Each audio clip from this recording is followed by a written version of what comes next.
उपास्य तत्व का साक्षात वर्णन करती हैं उसका नाम निगम। जहां उपास्य तत्व को प्राप्त करने के साधन का विशेष रूप से वर्णन हो उसका नाम आगम। जितनी भी निगम हैं वे सब उसका वर्णन करती हैं। और निगम उनको इसलिए कहा कि अतन निरसन वृत्ति के द्वारा जो अन्य वस्तु हैं उनका तो निराश कर देती हैं, जो स्वरूप शक्ति है उसका निराश नहीं करती। स्वरूप शक्ति समझ लीजिए जैसे ये पुष्प, इसको हम कह देंगे तत्पदार्थ, इसको कह दिया तत्, तो तत् से भिन्न जो कुछ भी दिख रहा है उसको हम क्या कहेंगे अतत्। और अतत् का यदि निरसन कर दिया जाएगा तो बचेगा क्या, वापस यही तत्। तो स्वरूप शक्ति का निरसन करके अतिरिक्त जितनी भी वस्तुएं हैं उनका निरसन करने के बाद में जो वस्तु बचेगी वो ही तत् कहलाएगी। तो वे तत्पदार्थ जो हैं उनके साथ में ही विशेष रूप से क्रिया करते हुए विराजमान हो रहे हैं। ऐसे श्री राधा मदन मोहन उनकी हम वंदना कर रहे हैं। राध धातु संपत्ति के अर्थ में है, निज संपत्ति स्वरूपा श्री राधिका है। राध धातु उपासना के अर्थ में है। राध माने संपत्ति, राध माने साधन। सर्वोत्तम यदि कहीं कृष्ण को वशीभूत करने का साधन है तो प्रेम है, इसलिए राधा कौन, प्रेममयी। राध धातु आती है सिद्धि के अर्थ में। जैसी प्रेम की सिद्धि श्री राधिका में है वैसी प्रेम की सिद्धि कहीं दूसरी जगह नहीं। और राध धातु आती है शोभा के अर्थ में। जैसी शोभा श्री राधिका में विराजमान है वैसी शोभा कहीं दूसरी जगह नहीं। तो राध धातु राध साध संसिद्धव, धातुपाठ में राध धातु का निरूपण किया गया जहां साधन और सिद्धि इनके अर्थ में राध धातु आती है। जैसा साधन कृष्ण को वशीभूत करने का श्री राधिका है माने प्रेम है, वैसा कोई दूसरा साधन नहीं। और सिद्धि जैसी प्रेम की सिद्धि श्री राधिका में विराजमान है ऐसी सिद्धि कहीं दूसरी जगह नहीं। राध का एक तीसरा अर्थ होता है संपत्ति, अर्थात सारी जो ऐश्वर्य हैं वो कहीं विराजमान है तो वो श्री राधिका में ही विराजमान है। और राध शब्द का एक अर्थ होता है शोभा। जैसी शोभा यहां पर विराजमान है ऐसी कहीं दूसरी जगह शोभा नहीं। अभिलाषा फिर बाद में हो और भी अर्थ किए गए। अभिलाषा जैसी श्री राधिका में विराजमान ऐसी राध माने अभिलाषा, याचना जैसी वहां पर हो सकती है ऐसी और कुछ नहीं। श्रीमद् गुरुदेव श्री दादाजी ने, पिताजी ने श्रीमद् भागवत से जितनी भी राधा संकेत की ओर संकेत करने वाली जो भी शब्द थे उन शब्दों को कृपा करके उन्होंने संकलित किया। और श्री राधा नाम उनकी पुस्तक ही है। उसमें ये बताया कि श्रीमद् भागवत में कहां कहां राधिका का उल्लेख है। और उस उल्लेख में कहीं निरुक्ति के माध्यम से, कहीं श्री के माध्यम से, कहीं सा, एका, अपरा, तत्, रमा, लक्ष्मी, इन सारे शब्दों के द्वारा श्री प्रिया जी का संकेत किया गया। और श्री सुखदेव जी ने क्योंकि कह दिया था, सुखदेव जी जिस समय किशोरी जी से प्रार्थना करने के लिए विराजमान हुए कि मैं आपकी लीला का गायन कर रहा हूं, किशोरी जी ने प्रकट होकर के सुखदेव जी से कहा कि आनंदपूर्वक मेरी लीला का गायन करो, तुम इसके अधिकारी हो, परीक्षित भी इसके अधिकारी हैं। परंतु इस सभा में अन्य बहुत सारे लोग बैठे हुए हैं, ये कहीं मेरे नाम को लेने करके फिर कहीं हंसी नहीं उड़ाएं मेरी, क्योंकि समझेंगे तो है नहीं, और मेरे नाम की कहीं अवमूल्यन करे, कहीं मेरे नाम का हंसी उड़ाएं, इससे मेरा नाम मत लेना। सुखदेव जी ने स्वामी के इस आदेश को प्राप्त करके किसी भी प्रिया का नाम नहीं लिया ब्रज की। ये नहीं सुखदेव जी को ज्ञान नहीं है, जहां द्वारका की सारी प्रियाओं का नाम एक एक महर्षि का नाम ले सकते हैं, जहां मथुरा की सारी प्रियाओं का नाम, कुब्जा इत्यादि का नाम भी ले रहे हैं, जहां ब्रज के भी सारे परकर, दास से सख्य वात्सल्य, इनके पूरे परकर का नाम ले रहे हैं कि रोहिणी ने ये कहा और यशोदा ने ये कहा, दासों के भी नाम ले रहे हैं, सखाओं के नाम ले रहे हैं कि श्री रामा नाम गोपाल है, श्री रामा नाम का गोपाल है, तो अन्य सारे परकरों के नाम लेंगे। तो क्या मधुर परकर का नाम नहीं ले सकते थे क्या? ऐसा तो है नहीं कि उनको ज्ञान नहीं है। सबके नाम का ज्ञान है तो इन प्रियाओं के नाम का भी ज्ञान होता, परंतु जानबूझ करके श्री स्वामी के आदेश को प्राप्त करने के लिए श्री शुकदेव जी ने राधा नाम को छपाया। परंतु श्री सनातन गोस्वामी जी जिस समय टीका करने के लिए बैठे, उस समय उन प्रियाओं के नाम का उल्लेख कर दिया। अन्य अन्य पुराणों में, दूसरे दूसरे पुराणों में जहां पर भी प्रियाओं के नाम आए हैं कि ये उक्ति राधिका की है, उसके आधार पर मिलाकर के उनका ये स्वभाव है, उनकी ऐसी उक्ति है, इसके आधार पर वर्णन कर दिया कि ये लीला राधिका की है, ये चंद्रावली जी की है, ये ललिता जी की है, ये विशाखा की है, ये शैव्या की है, ये जो पद्मा है उन भद्रा उनकी है, ये श्यामला की लीला है, ये पद्मा की लीला है। आठों सहचरियों के नाम प्रकट कर दिए। फिर मन में विचार आया कि ये बड़ी गलती हो गई। शुकदेव जी ने जिनके नाम को छिपाया, शुकदेव जी की भी स्थिति ये कि स्वामी ने यद्यपि ये कहा था कि मेरे नाम को प्रकट मत करना, परंतु श्री शुकदेव जी कह रहे हैं प्रियाओं की लीला का वर्णन के बिना तो मैं रह नहीं सकता हूं, क्योंकि जो खाया है वो तो डकार आएगी आएगी, जो हृदय में है वो बात तो कहीं ना कहीं आएगी आएगी। परंतु उन्होंने बड़े प्रयास से प्रियाओं के नाम को छिपाया और वहां पर श्री शब्द का प्रयोग करके, कहीं रमा शब्द का प्रयोग करके, कहीं एका शब्द का प्रयोग करके, कहीं अपरा शब्द का प्रयोग करके, कहीं बधू शब्द का प्रयोग करके, सा बधू रंग तप्य, तो कहीं कृष्ण भार्या शब्द का प्रयोग करके उन्होंने उन वस्तुओं को, कहीं एका शब्द का प्रयोग करके, एका भुक्ट मावध्य, अभी एका राधिका के लिए है, तो सर्वनाम शब्दों का प्रयोग करके उनका वर्णन किया। तो मन में विचार किया कि लीला का वर्णन तो अवश्य करूंगा, उसके बिना तो सखी रह नहीं सकती है, परंतु नाम का उच्चारण नहीं करूंगा। इसलिए श्री शुकदेव जी ने नाम का उच्चारण नहीं किया, परंतु लीला का वर्णन किया। अब शुकदेव जी के हृदय में जो भाव थे उनके साथ में तादात्म्य स्थापित करके सनातन गोस्वामी जी ने उन नामों को भी प्रकट कर दिया।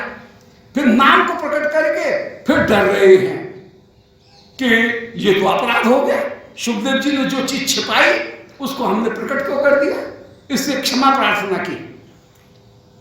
32वें अध्याय के अंत में क्षमा प्रार्थना कर रहे हैं कि तामद्वर्ण रहो लीला नामना संकोच मापनुयु मुन्नैव होता हुआना क्षम्यता मम चापलम। बोलिए दासी तो ऐसी ही लगाल लूतरी है, यहाँ की बात वहां लगाई, वहां की बात वहां लगाई, होती ऐसी है ये दासियां, इनमें गंभीरता तो है नहीं। इसलिए हे स्वामी, मैंने आपके नाम को सभा के बीच में प्रकट कर दिया, आप क्षमा करेंगे। ऐसा कहकर के फिर क्षमा प्रार्थना, श्री सनातन गोस्वामी जी क्षमा प्रार्थना करते हैं कि हमको ये नाम लेना नहीं चाहिए था, परंतु प्रकट कर दिया, क्योंकि उसके लिए बिना महिमा प्रकट नहीं हो। श्री शुकदेव जी उस नाम को जो प्रकट नहीं कर रहे हैं, उसमें मुख्य कारण यह है कि वे उनका परम धन है। निज धन को प्रकट नहीं किया जाता है। किसी की जेब में 1500 रुपए भी हो तो वो छुपा करके रखता है, दिखाता नहीं है। तो छोटे से धन को भी आदमी छिपा करके रखता है, निज धन को छिपा करके ही रखा जाता है। जो बड़ी संपत्ति है उसको तो काय को प्रकट करेगा, उसको तो कभी कोई प्रकट करेगा ही नहीं, उसको तो सदा छिपा करके ही रखा जाएगा। इसलिए श्री शुकदेव जी तत्वतः उस धन को परम धन इष्ट होने के कारण, प्रेमास्पद होने के कारण राधा नाम को छिपा रहे हैं। ये बात नहीं है कि राधा नाम का उच्चारण करने से 6 मास मूर्छा हो जाए, ये ऊपर कहने सुनने की बात है, इसमें कोई दम नहीं है। अरे मुख से उच्चारण करोगे तो मूर्छा हो जाएगी, हृदय में ध्यान करोगे तो मूर्छा नहीं होगी। मूर्छा तो सभी उसमें भी हो सकती है, हृदय के ध्यान में भी मूर्छा हो सकती है। इसलिए केवल उच्चारण करने से मूर्छा हो जाएगी, ये केवल छिपाने की, बहाना बनाने की बात है।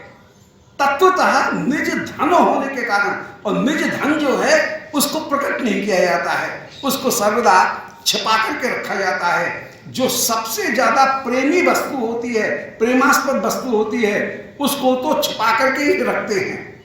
यहां तक कि सामान्य जो प्रेमास्पद वस्तु है उसको भी नहीं कहते। शास्त्र कहते हैं आत्मनाम गुरु नाम नामाति कृपण से चो श्रेयस कामी न गृहणीयात नामापत्ति कलत्रयो।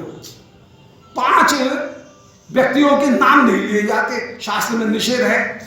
बोले अपना नाम, शरीर से भी तो प्रेम है, शरीर तो अध्यास में पड़े हुए हैं हम लोग, शरीर से प्रेम तो है ही है। इसलिए परम प्रिय होने के कारण, शरीर उपाधि अत्यंत प्रिय होने के कारण अपना नाम नहीं लेते हैं। ये व्यक्ति अयम जन कह करके उसका उल्लेख कर देते हैं। आत्मनाम गुरु नाम, श्री गुरु जी परम निज धन है, इसलिए गुरु जी का नाम नहीं लेंगे। कभी लेना ही हो तो श्री श्री 108 विष्णुपाद ऐसा कहकर के फिर गुरु जी का नाम लेंगे। नामाति कृपण से चो, अत्यंत कृपण जो है उसका नाम भी, लोभी का नाम भी नहीं लेते हैं कि उसका प्रभाव कहीं हमारे ऊपर नहीं आ जाए, और निंदनीय है। इसलिए अपने आप को बचाने के लिए, अपने घृणा के भाव को छिपाने के लिए, ईर्ष्या को छिपाने के लिए कृपण का नाम नहीं लिया जाए। और नामापत्य कलत्रयो, पुरानी रीत थी, अपने बड़े बेटे का नाम नहीं लेते थे। बड़े लाला छोटे लाला बस ये कहकर के बोल देते थे, नाम लेकर के पुत्र का नाम नहीं लेते हैं। और कलत्र माने पत्नी का नाम नहीं लेते, पत्नी पति का नाम नहीं लेती है। ये पुरानी शास्त्र की रीत थी, एची ओची करके बोलते थे। तो ये नामापत्र कलत्र हो, कलत्र जो है उसका भी नाम, तो जो प्रेमास्पद होता है उसका नाम नहीं लेते हैं। इसलिए परम प्रेमास्पद होने के कारण ही श्री सुखदेव जी गुरु स्वरूपा होने के कारण, परम निधि स्वरूपा होने के कारण, अपनी आराध्या परम धन होने के कारण, प्रेमास्पद होने के कारण सुखदेव जी ने गोपियों का नाम नहीं लिया। इसमें यही प्रेमास्पद होना सनातन गोस्वामी जी ने स्पष्ट किया बृहद भागवतामृत में कि प्रेमास्पद होने के कारण श्री सुखदेव जी प्रियाओं का, राधिका का नाम नहीं ले रहे हैं। अन्यथा राधिका का नाम उनको मूर्छा आ जाए, ये केवल कहने की बात है। मूर्छा तो हृदय में ध्यान करने पर भी आ सकती थी। तो श्री राधा, वे राधिका संपत्ति रूप हैं, साधन रूप हैं, परम सुंदरी होकर के विराजमान हैं। इसलिए राधा और मदन मोहन, मदन रूप हैं श्री राधिका, उनको भी मोहित करने वाले श्याम सुंदर हैं। इन दोनों की हम वंदना कर रहे हैं। बोलो श्री राधा मदन मोहन देव जी की जय।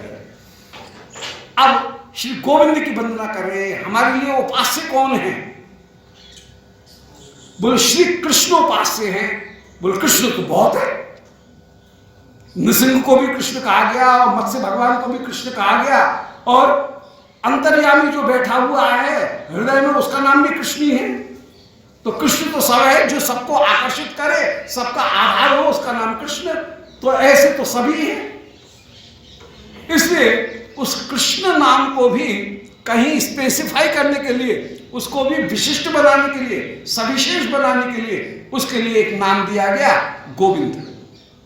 और गोविंद में भी कौन का हम ध्यान करेंगे? बोले गोपीजन वल्लभ का। कृष्ण गोविंद गोपीजन वल्लभ, इन तीन का ही ध्यान करते हुए विराजमान होंगे।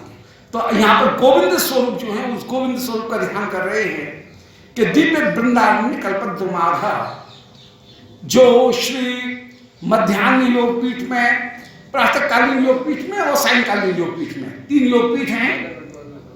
प्रातःकालीन जो योगपीठ है वो है गुप्त कुंड की, श्री कभी पीली पोखर की। श्री प्रिया जी जिस समय बरसाने में रहे उस समय पीली पोखर पे प्रातःकाल ये चंचल शिरोमणि भी पहुंच जाए, और जितनी भी सखीगण हैं वे श्रृंगार आरती इनकी वहां पर करें।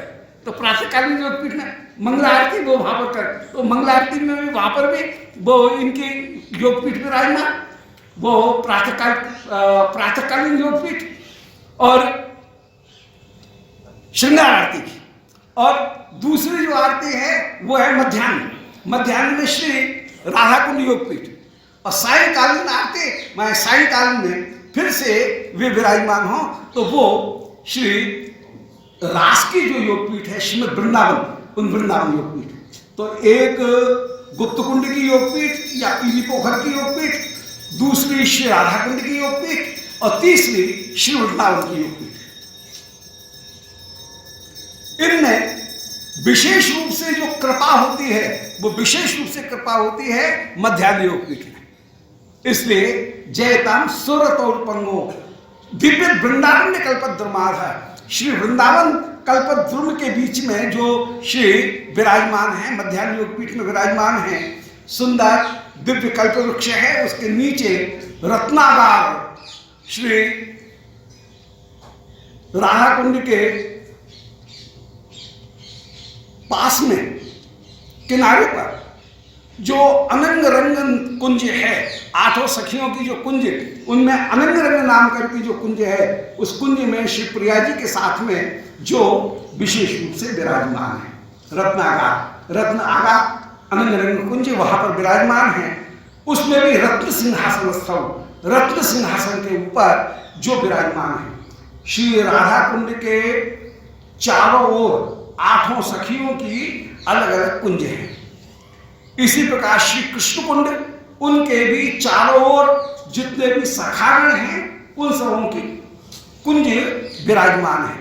वे सखाएं कुंज के 3 परकोटा हैं, उनमें बाहर के परकोटा में विराजमान होकर के केवल डोरी से पंखा खींचने की जो सेवा है वो करते हैं, कुंज के अधीश्वर हैं। परंतु जो प्रियालाल की बिहार लीला, उनका दर्शन करने का उनको वहां पर भीतर के मंडप में प्रवेश करने का अधिकार नहीं है, वहां मंजरी सखीगण ही प्रवेश करें। तो वो मधुमंगलानंद, उज्ज्वलानंद कुंज, मधुमंगलानंद कुंज, सुबलानंद कुंज, अर्जुनानंद कुंज, ये जो श्याम सुंदर के 8 जो सखा हैं, उन सखाओं की कृष्ण कुंड के चारों ओर 10 सखाओं की कुंज विराजमान है, और श्री राधा कुंड के चारों ओर 8 कोने पर श्री 8 सखीगण उनकी कुंज विराजमान है। तो जहां पर अनंग रंग कुंज में श्री प्रिया जी विशेष रूप से विराजमान हैं श्याम सुंदर के साथ में। तो दिव्य वृंदावन श्री वृंदा जी के द्वारा रक्षित जो अरण्य है, जहां पर कोई भी संसार की बाधा नहीं है, रण्य माने रण करने योग्य कोई वस्तु नहीं है, उसका नाम है अरण्य, जहां पर कोई विरोध करने वाला नहीं है। ऐसे निकुंज मंदिर में श्री वृंदावन में श्री श्याम सुंदर विराजमान हैं, प्रियालाल दोनों विराजमान हैं, कल्पद्रुम है। उस कल्पद्रुम एक एक वृंदावन के सभी वृक्ष कल्पद्रुम, और इनकी विशेषता ये कि लीला में जब जिस चीज की जरूरत पड़े वो वस्तुएं श्री वृंदावन के वृक्ष उपस्थित कर दें। श्याम सुंदर गैया चराने गए, कोई अपने साथ में जो श्रृंगार बदल करके कभी आना है, वेश बदलना है, तो कोई वेश साथ में लेकर के थोड़ी चलेंगे, पोटली बांध करके वृंदावन के वृक्ष सब उपस्थित कर देंगे। कभी सखी वेश बनाना है, श्यामा सखी का वेश बनाना है, तो सब वस्तु वृंदावन के वृक्ष उपस्थित कर देंगे, और वहां पे कुंदलता जी आकर के श्याम सुंदर को वेश धारण करा देंगे, श्रृंगार बदल देंगे, गोपी वेश बना करके श्याम सुंदर के साथ में मिलवा देंगे। तो वृंदावन के कल्प वृक्ष विराजमान है, श्रीमद कल्पद्रुमाधर, उस कल्प वृक्ष के नीचे विराजमान है। श्रीमद रत्नागार अनंग रंग कुंज है, उस अनंग रंग कुंज में रत्न सिंहासन स्थल श्री प्रियालाल रत्न सिंहासन के ऊपर विराजमान है, दिव्य सिंहासन के ऊपर विराजमान है, रत्न सिंहासन पर। वृंदावन के राजा दो श्याम राधिका रानी होकर के वहां विराजमान है। श्रीमद राधा श्री गोविंद देव, अपूर्व श्री से युक्त श्री राधिका और श्री गोविंद देव वहां पर विराजमान है। प्रेष्ठादि भी सेव्यमानो, और जितनी भी सखीगण हैं वे सब आपकी सेवा करती हुई विराजमान, आदिगण सेवा कर रही हैं। जहां परम रस प्रवीण होकर के, सेवा प्रवीण होकर के ही सब लोग विराजमान। श्री श्याम सुंदर किशोर जी की सेवा में प्रवीण, किशोरी जी श्याम सुंदर की सेवा में प्रवीण, सखीगण युगल की सेवा में प्रवीण, श्रीमद वृंदावन युगल और सखियों की सेवा में प्रवीण। निज सुख का कहीं किसी को होश है ही नहीं, निस्सुख है ही नहीं। ऐसे तत्सुखी भाव को धारण करके ही जहां विराजमान है, ऐसे श्रीमद शोभा से युक्त श्री राधा श्रील गोविंद देवो, जहां श्रील शोभा प्रीति को अपूर्व से बढ़ा रहे हैं और सेवा ग्रहण करके प्रिया गणों, सखी गणों में, दासी गणों में, मंजरी गणों में अपूर्व उनके प्रेम की श्री संपत्ति को लाती ददाती इति श्रीला, जो प्रेम संपत्ति को प्रदान करने वाले हैं, ऐसे श्री गोविंद देव, उनकी हम वंदना कर रहे हैं। श्री राधा गोविंद के विराजमान गोविंद कहकर के श्री प्रिया अपनी इंद्रियों के द्वारा श्याम सुंदर के माधुर्य का पान कर रही हैं, श्याम सुंदर अपनी इंद्रियों के द्वारा श्री प्रिया के माधुर्य का पान कर रहे हैं, श्री प्रिया अपनी इंद्रियों के द्वारा श्याम सुंदर को निज माधुर्य का आस्वादन करा रही हैं और कर रही हैं। श्री श्याम सुंदर अपनी इंद्रियों के द्वारा प्रियाओं को निज माधुर्य का आस्वादन करा रहे हैं और उनके माधुर्य का आस्वादन कर रहे हैं। गाह रक्षकत्वेन बिंदती, एक दूसरे की इंद्रियों के रक्षक होकर के जो विराजमान हैं और इंद्रियों के द्वारा माधुर्य का साक्षात आस्वादन कर रहे हैं, उनका नाम हुआ गोविंद। जो राधा माने साधन और सिद्धि की पराकाष्ठा है, परम सुंदरी है, परम संपत्ति रूपा है वे राधा, और गोविंद माने इंद्रियों के द्वारा परस्पर एक दूसरे को सुख प्रदान करते हुए जो विराजमान हैं, वे भी प्रेष्ठाली भी, जहां परम प्रेष्ठ जो सखीगण हैं, प्रिय नर्म सखीगण, उनके द्वारा प्रिय सखीगण और प्राण सखीगण तथा नित्य सखीगण, इन चार प्रकार की सखियों के द्वारा जो सेवित होकर के विराजमान। वृंदावन में जितनी भी सखी हैं उनके 5 रूप, सखियों के 5 भेद। पहला भेद है कृष्ण स्नेहाधिका। कुछ सखी ऐसी हैं लीला में जो कृष्ण से ज्यादा प्रेम रखती हैं और कृष्ण से प्रेम रखते हुए अपने प्यारे कृष्ण उनको सुख देने के लिए जो राधिका को भी डांट देती है, क्या रे ज्यादा ऐठ मत कर, ये सौंदर्य ज्यादा रहने वाला नहीं है, ये तो अंजलि का पानी है, हाथ की रेत है, ज्यादा ऐठ दिखा रही है, ज्यादा मान मत कर, ऐसा कहकर के प्रिया जी को भी डांट दे। परंतु ऐसी सखी कभी भी उपास्य नहीं है, अनुकरणीय नहीं है, क्योंकि वे स्वामी की भी अवहेलना कर देती हैं, और स्वामी की अवहेलना हो जाएगी तो रस ही समाप्त हो जाएगा। इसलिए कृष्ण स्नेहाधिका सखी हैं तो सही लीला में, परंतु उनका कोई अनुकरण नहीं करता है, वे अनुकार्य नहीं है। रागात्मिका भक्ति में रागात्मिका परकर का अनुकरण किया जाता है, उनके भाव का ही अनुसरण किया, अनुकरण और अनुसरण दोनों किया जाता है, परंतु वे इमिटेशन करने के लायक नहीं है, उनका अनुकरण नहीं किया जाएगा। लीला में वे हैं परंतु वे अनुकार्य नहीं है। अनुकार्य 4 प्रकार की सखी ही हैं। ये हैं सखी प्रेमाधिका, माने जिनका राधिका में प्रेम ज्यादा है, ऐसी सखियों का ही हम रागानुगा भक्ति में अनुसरण करते हुए विराजमान होंगे। सखी स्नेहाधिका, कृष्ण स्नेहाधिका नहीं, सखी स्नेहाधिका, उनका हम अनुकरण करेंगे। सखी स्नेहाधिका सखी 2 प्रकार की, अभी 4 बनाई थी, उनमें 2 को हम ग्रहण करेंगे। एक प्रियनंद सखी और एक प्रिय सखी। प्रियनंद सखी हैं जो श्री राधिका के प्रति सख्य भाव भी रखती हैं और दास्य भाव भी रखती हैं, दोनों। जैसे श्री ललिता, विशाखा, इंदुलेखा, तुंग विद्या, रंगदेवी, सुदेवी, चित्रा, ये जो है अष्ट सखी। ताम्बूल भक्तौ ललिताम, विशाखाम गंधचंदने, चामरे चंपकलताम, चित्राम बसंत कर्मणि, वंदे वाद्य तुंग विद्याम इंदुलेखाम च नर्तने सुदेवीम चल सेवायाम राजेश्वरी रंगदेव काम। और इनकी फिर अनेक अनेक सखियां, 8 सखियों की अनेक अनेक सखियां।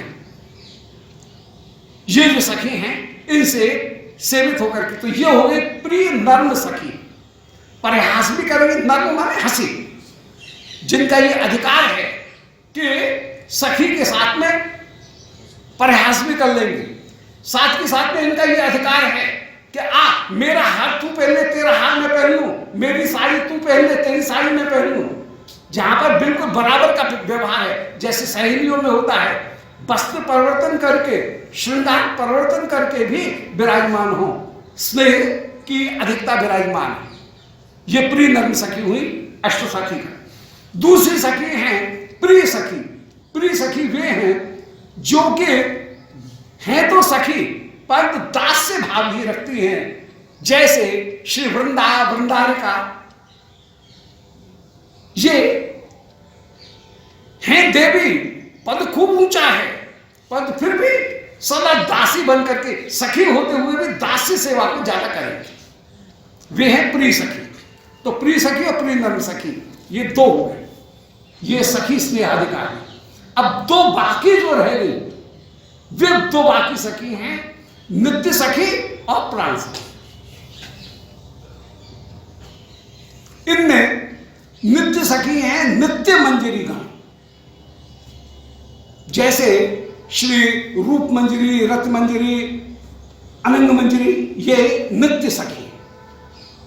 लवंग मंजरी, गुण मंजरी, जो अष्ट सखी हैं, अष्ट गोस्वामी, वे सब षट गोस्वामी, ये सब नित्य सखी होकर के विराजमान, ये नित्य सखी होकर के विराजमान।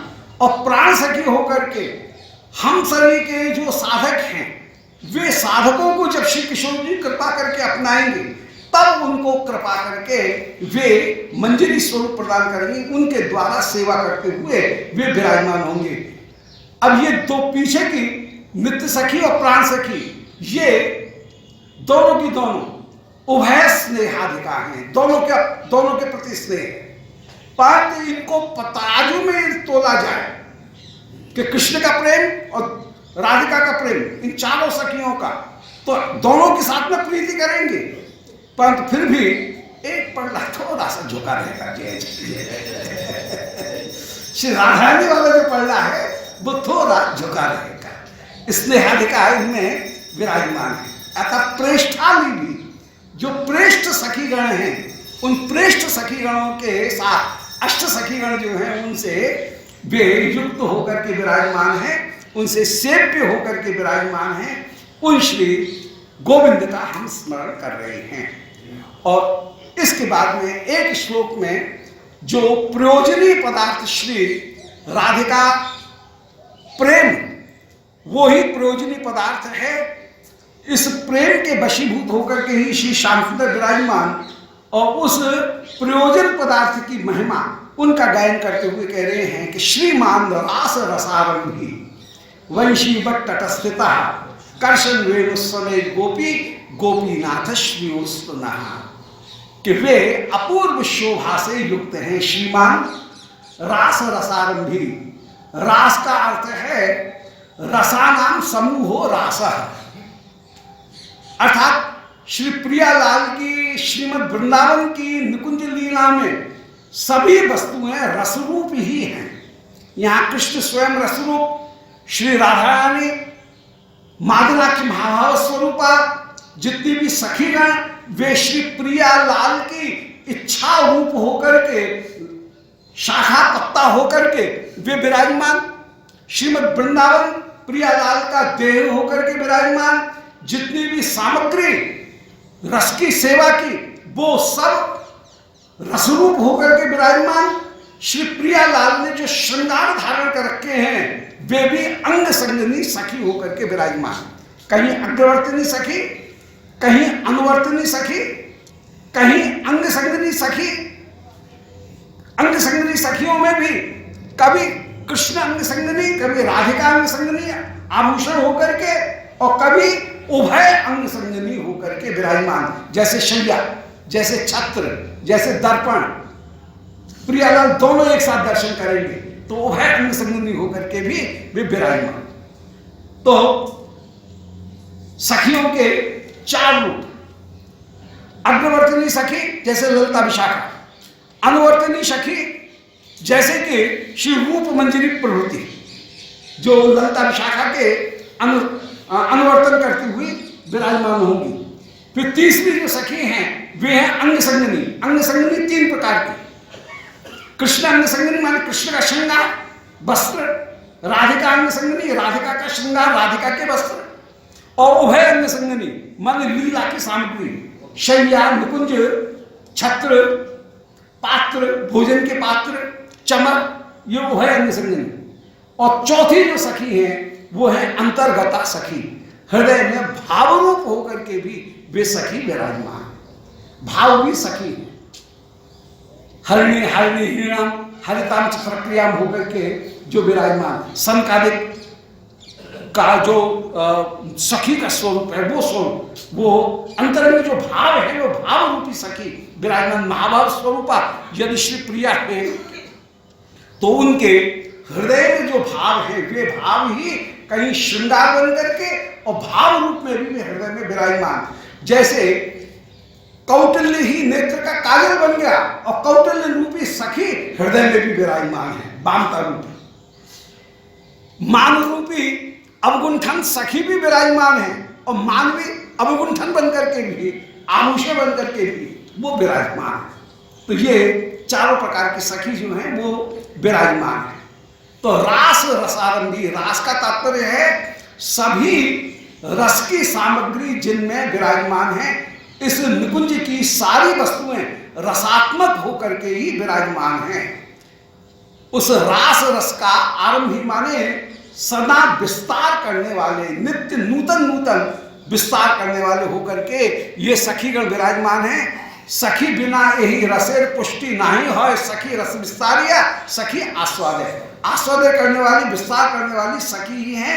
तो रास रस के आरंभी माने विस्तार को करने वाली है, करने वाले वे श्री राधा गोपीनाथ प्रभु विराजमान है। वंशी वट तटस्थिता, जो वंशी वट के तट पर विराजमान है। वंशी का तात्पर्य है कि प्रेम, वह प्रेम ही वंशी होकर के विराजमान है। तो वंशी वट तटस्थिता, वंशी वट तट के रूप में प्रेम वृक्ष जो है उनके पास में ही जो विराजमान वंशीवट, जहां पर श्याम सुंदर वंशी वादन करे उस वंशीवट के नीचे और वंशी स्वयं प्रेम रूपा होकर के ही विराजमान है।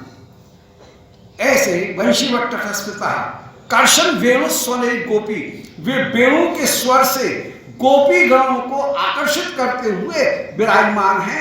रास के प्रारंभ में वंशी बजा